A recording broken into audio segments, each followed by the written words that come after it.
Fabrice Caparros, bonjour. Bonjour. On est à Leucate, et pas pour manger des huîtres.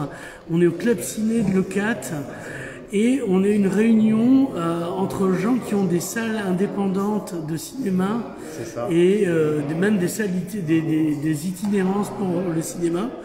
Et ce soir, on attend avec terreur la décision du maire de Prades qui va nous dire comment on va encore plus mourir que déjà ce qu'on mourait dans l'épisode précédent. C'est ça. Est-ce que c'est ça? On en tremble, on en tremble.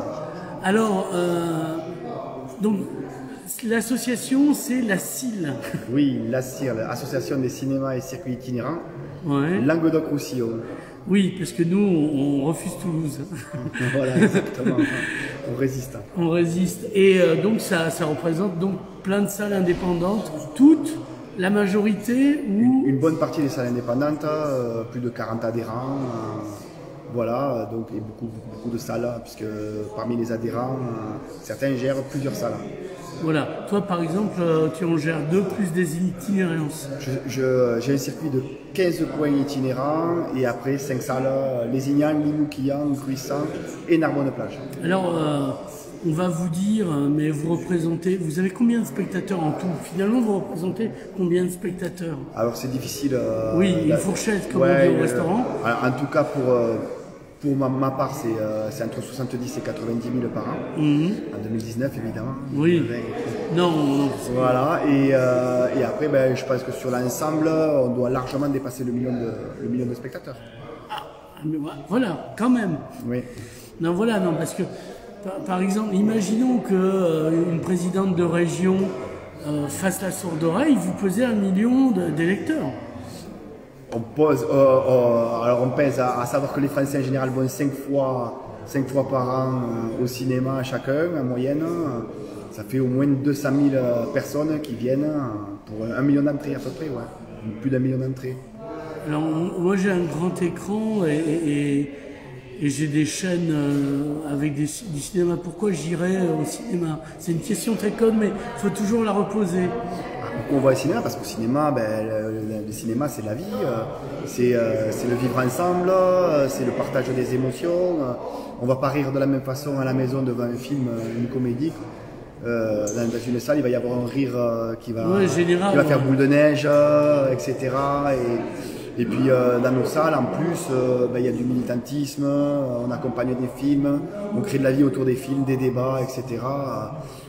Voilà, on est là, on est aussi.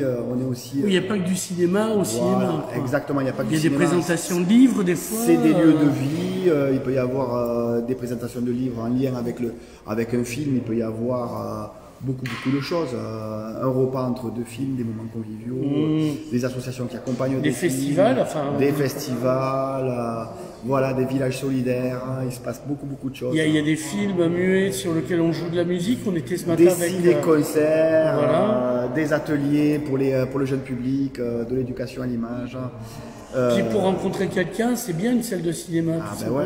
Oui. De toute façon, sinon c'est mythique, c'est moins triste. Voilà. Après sinon on reste à la maison, on fait dans l'entre-soi et on s'ouvre pas aux autres. Voilà. Alors ce matin il y avait une grande discussion parce qu'on avait Julie qui était un cas à part, qui recevait des enfants. Qui a la possibilité de recevoir. Parce qu'elle n'était pas directement à cinéma, alors j'ai pas tout compris. C'est une scène nationale, donc ils font principalement du théâtre. Ouais. Ils ont un numéro d'exploitant, ils ont aussi une salle, ils exploitent une salle de cinéma, donc à Narbonne. Il y a aussi la même chose, scène nationale à 7, qui ont aussi une salle de cinéma, donc eux ont le droit d'accueillir du public et d'organiser des séances scolaires. Ce que les salles lambda classiques n'ont pas. Voilà, donc nous on peut pas et eux peuvent. Alors les raisons, mais il faudrait peut-être les demander tout en haut de la montagne. Non, je crois qu'ils s'en foutent. S'il n'y a pas un préfet qui va leur dire j'ai occupé tant de salles de cinéma qui pèsent 1 million de personnes, je pense pas que eux, ça les arrange qu'on leur pose pas la question. Je pense que c'est quand même pas qu'une décision préfectorale. C'est une décision non, mais si vous avez des élus, imaginons que vous ayez des députés qui vous soutiennent, une présidente de région, vous allez en préfecture. Là, il y a du lourd, comme on dit. Voilà, on demande tout simplement à avoir les mêmes droits que les autres. Tout simplement, c'est pas plus compliqué plus compliqué d'attraper le virus dans une salle de cinéma que dans une église, dans un lieu de culte, dans une piscine. Voilà, nous, faites-vous temple de Dionysos extendu et vous aurez droit parce que vous êtes un temple de l'art et donc ou Apollon. Voilà, donc non, nous on fait juste que surligner les contradictions qu'il y a en ce moment. Et on ne demande pas la fermeture des lieux qui ont le droit, au contraire, on demande l'ouverture pour ceux qui n'ont pas le droit de travailler aujourd'hui et de faire juste leur boulot, de lien social, de vie, et nous sommes des commerces essentiels. Oui. Alors oui, là aussi, l'essentialité c'est quoi? Je cite souvent John Rambo, c'est quoi être indispensable? Et il dit, si t'es pas là une soirée et qu'on t'a invité, personne s'en aperçoit, c'est ça, pas être indispensable. Alors vous êtes comme John Rambo? Non, on se rend compte de l'indispensable le jour où on ne peut plus respirer. S'il n'y a plus d'air, on ne peut plus respirer. S'il n'y a plus de culture. Mais si on a affaire à des gens pas cultivés, ça leur manque pas? Fondamentalement. Est-ce qu'on est sûr que Castex va au cinéma, qu'il va au théâtre, faudrait lui poser la qu'il question. va au restaurant? Faudrait lui poser la question. En tout cas, c'est pas leur priorité, oui. Peut-être qu'ils ont déjà le restaurant à l'Assemblée nationale à l'Élysée, donc eux ça va, ils vivent bien. Ils ont leur cinéma à l'Élysée ou à Matignon, ça va quoi. Ouais, je sais pas. Faut savoir te mettre à la place des autres, Fabrice. Tu peux pas leur reprocher. Vie leur vie, ils ont des responsabilités. Bravo eux. Voilà. Alors, est-ce que vous comptez vous assembler entre vous? Bon, déjà ce matin, on était plus d'une trentaine, non, avec Poil. Donc, on avait quand même du poids. Mais au-delà des cinémas, faire venir des acteurs pour vous défendre, puisqu'après tout, c'est chez vous qui passe, des réalisateurs, des machinaux, pour faire une grande émission de 2 heures où tout le monde passerait en direct sur Internet pour faire ses cahiers de doléances et dire pourquoi. Voilà, parce que en fait, peut-être que le monsieur de Prades ne modélise pas votre état. Non. Il n'a pas vu votre échographie. Il n'en a pas conscience. En plus, c'est aussi une frustration. Nous, on préfère vivre de notre métier plutôt que de vivre de la charité ou de la mendicité, j'allais dire. Voilà, donc on croit vraiment à ce qu'on fait. On est tous des passionnés. On ne travaille pas dans ce métier si on n'est pas passionné. Voilà, et je crois qu'on partage beaucoup de choses avec toutes les composantes culturelles qui existent, donc les acteurs, les chanteurs, les salles de spectacle, les salles de concert. Et vous n'êtes pas tous ensemble, enfin rien que les artistes, etc. Et là vous êtes, on a un tronçon. Même dans l'audiovisuel, tout est cloisonné. Tout est cloisonné. Voilà, tout est cloisonné. Les producteurs sont de leur côté, les réalisateurs sont de leur côté, les exploitants, les salles de cinéma sont de leur côté. On a du mal à faire converger tous nos métiers qui sont intimement liés.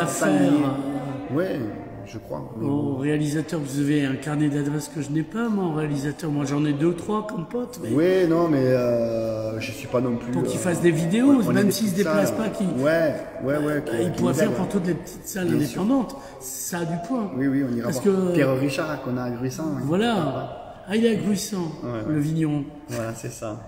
Non, mais par exemple, si lui c'est un début de quelque chose. Il connaît notre salle, puisqu'il a donné le nom au cinéma de Gruissant, qui s'appelle le cinéma Pierre Richard. Donc il connaît notre travail sur le terrain.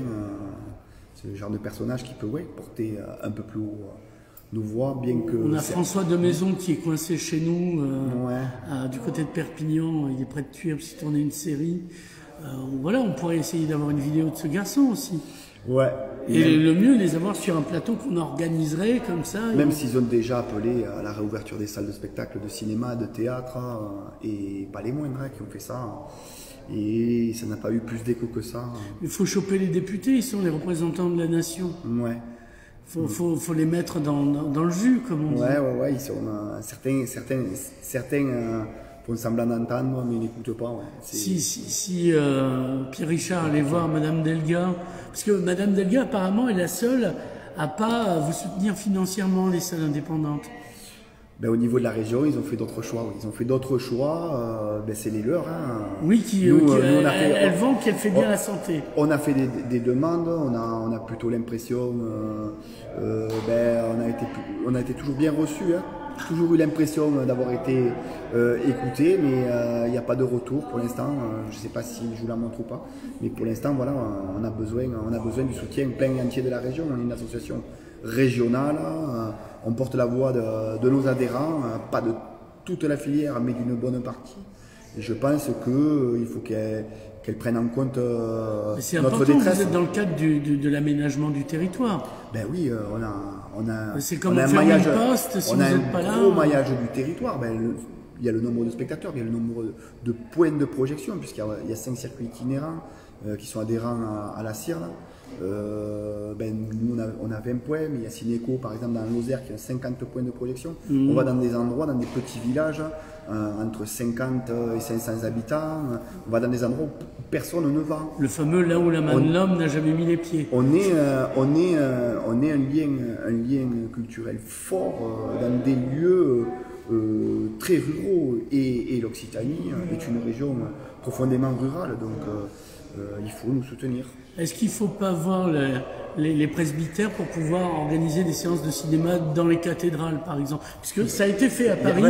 Il y en a qui l'ont fait, etc. Mais c'est des épiphénomènes. Nous, on veut tout juste et tout simplement. Des trains cinéma. Ouais, on veut tout simplement pouvoir faire notre métier, réouvrir nos salles dans le calme et la quiétude.